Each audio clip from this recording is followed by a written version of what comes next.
हमराई ड्रामे के 3-4 जो प्रोमो हैं वो जियो टीवी की तरफ से रिलीज हो चुके हैं। इन प्रोमो पर एक तो आज हम रिव्यू करेंगे, दानिश और हिबा के रोल के बारे में हम बात कर लेंगे। उसके बाद जियो टीवी की तरफ से ऑफिशियल इस्लामिक जो रिलीज डेट है वो भी अनाउंस नहीं हुई, तो हम थोड़ा सा रिलीज डेट पर भी बात करेंगे। तो चलिए शुरू करते हैं। सबसे पहले अगर हम बात करें ना तो ड्रामे का नेम हमराई ही है, आपको पता है। और ड्रामे की मेन कास्ट की हम बात करेंगे, उसमें आपको दानिश और हिबा बुखारी ही देखने को मिलेंगे। अच्छा, अगर मैं हिबा बुखारी की बात करूं तो हिबा बुखारी की जो लुक है ना इस ड्रामे में वो बड़ी स्पेशल लुक है। करली हेयर्स हैं जो उन पे बड़े सूट कर रहे हैं और मुझे काफी कमाल की इनकी लुक लगी है। अच्छा, जो दानिश की लुक है ना वो भी काफी कमाल की है। आपको एक गुड लुकिंग यंग सा लड़का दिखाया गया है। दानिश को अपनी उम्र से थोड़ा छोटा दिखाने की इन्होंने कोशिश की है, जो छोटे लग भी रहे हैं। तो मुझे लगता है कि दानिश और हिबा की जो लुक है ना वो भी काफी कमाल की है। अच्छा, ड्रामे की स्टोरी की बात करूं, स्पेसिफिक अगर मैं दानिश और हिबा के रोल को देखते हुए ड्रामे की स्टोरी की बात करूं ना तो हिबा बुखारी आपको एक अमीर बाप की बेटी दिखाई जाएगी और एक मासूम इनोसेंट सी लड़की दिखाई जाएगी जो शायद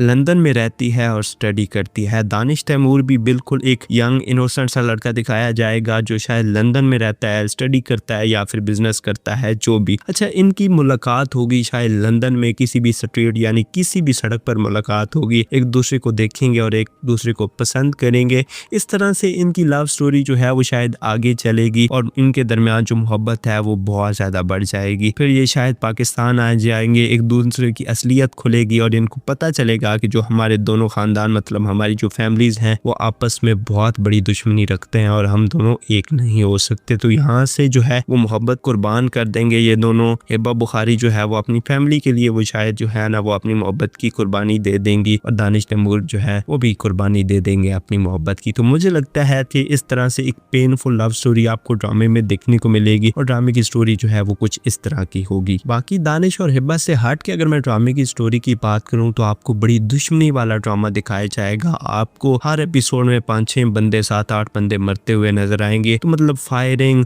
और दो खानदानों के दरमियान दुश्मनी, इस टाइप की जो है वो कोई स्टोरी देखने को मिलेगी। आपको एक थ्रिलिंग सा ड्रामा देखने को मिलेगा। तो ड्रामे की स्टोरी जो है वो एक लव स्टोरी है, एक थ्रिलिंग है, रोमांटिक सीन्स होंगे, आपको पेनफुल सीन्स देखने को मिलेंगे। तो काफी ज्यादा इमोशन जो है वो इस ड्रामे से अटैच होंगे। उसके बाद अगर मैं रिलीज डेट की बात करूं, जो ऑडियंस काफी ज्यादा क्वेश्चंस करती है, तो एग्जैक्ट रिलीज डेट के बारे में बात करना काफी ज्यादा मुश्किल है क्योंकि अभी तक जियो टीवी ने ऑफिशियल रिलीज डेट अनाउंस नहीं की है। मुझे उम्मीद है कि 10-12 दिनों के अंदर अंदर जियो टीवी ऑफिशियल इस ड्रामे की रिलीज डेट अनाउंस कर देगा। लेकिन अगर हम रिलीज डेट के बारे में बात करें कि यार कब रिलीज हो सकता है, चांसेस क्या हैं, तो ये 8 PM का प्राइम स्लॉट का ड्रामा है, मतलब प्रॉपर प्राइम स्लॉट वाला ड्रामा है और जियो टीवी इसको एक मेन स्लॉट देगा, 2 मेन डेज देगा। इस चीज को देखते हुए अगर मैं ड्रामास के स्लॉट की बात करूं तो फिलहाल 8 PM पर सिर्फ संडे का दिन खाली है, मतलब एक दिन खाली है और जियो टीवी एक वीक में इस ड्रामे की 2 एपिसोड रिलीज करेगा। तो मुझे लगता है कि एक एपिसोड के साथ जियो टीवी इस ड्रामे को कभी भी रिलीज नहीं करेगा। सिर्फ संडे के स्लॉट पर यह ड्रामा मुझे नहीं लगता कि जियो टीवी रिलीज करेगा। बाकी अगर मैं बात करूं कि बाकी 8 PM पे कौन से ड्रामे चल रहे हैं जो एंड होंगे तो ये ड्रामा रिलीज होगा, तो मंडे और ट्यूसडे के स्लॉट पर ड्रामा सारा अभी चल रहा है जिसकी आई थिंक 8 से 9 एपिसोड अभी तक रिलीज हुई हैं। जो अभी ड्रामा 3-4 वीक पहले स्टार्ट हुआ है तो वो ड्रामा अभी तक एंड नहीं होने वाला। वो जब एंड होगा तो काफी टाइम गुजर चुका होगा। उसके बाद वेडनेसडे और थर्सडे के स्लॉट पर एक और पाकीज़ा ड्रामा चल रहा है जिसकी आई थिंक 14 एपिसोड रिलीज हो चुकी हैं और उसकी भी कम से कम एपिसोड 30 तो जरूर होगी। उसके बाद फ्राइडे और सैटरडे के स्लॉट पर पहली बारिश ड्रामा चल रहा है जिसकी आई थिंक 15 एपिसोड रिलीज हुई हैं और वो भी ड्रामा अभी तक एंडिंग में नहीं है। उसके बाद बहुत बड़ा क्वेश्चन आता है कि यार ये ड्रामा फिर तो रिलीज होने में काफी टाइम है। अगर मेन स्लॉट पर इस ड्रामे को रिलीज करना है तो एक ड्रामा एंड होगा फिर जियो टीवी रिलीज करेगा। इस तरह से तो ये ड्रामा मई या फिर जून में जाकर रिलीज होगा। तो नहीं, ये ड्रामा मुझे लगता है कि ईद के फौरन बाद रिलीज हो जाएगा और मुझे ये लगता है कि शायद ये ड्रामा 3 एपिसोड के साथ रिलीज होगा। लेकिन ज्यादा यही हाई चांसेस हैं कि 2 एपिसोड्स के साथ रिलीज होगा। इस ड्रामे को फ्राइडे और सैटरडे का स्लॉट दिया जाएगा, यानी ये पहली बारिश की जगह पे इस ड्रामे को रिलीज किया जाएगा और पहली बारिश ड्रामा 9 PM जैसा ड्रामा है उसको 9 PM पर रिलीज कर देते हैं। मुझे लगता है कि उसकी भी जियो टीवी डबल एपिसोड रिलीज करता है, उसको जो है वो संडे में ला देंगे, मतलब 8 से 10 तक उसकी डबल एपिसोड एक ही दिन कर देंगे मेगा एपिसोड के साथ जियो टीवी उसको रिलीज करने लगेगा। तो मुझे लगता है कि शायद फ्राइडे और सैटरडे के स्लॉट पर आपको रमजान के फौरन बाद ये ड्रामा देखने को मिलेगा और ये ड्रामा तकरीबन आपको अप्रैल स्टार्ट होने से लेकर अप्रैल के एंड होने के दरमियान यानी अप्रैल के मंथ में जो है वो तकरीबन आपको ड्रामा देखने को मिल जाएगा। बाकी आप इस ड्रामे के लिए कितने ज्यादा एक्साइटेड हैं, इस चीज को लेकर क्या है आपका फीडबैक, जो भी आपका फीडबैक होगा आप मुझे कमेंट सेक्शन में जरूर बताइएगा।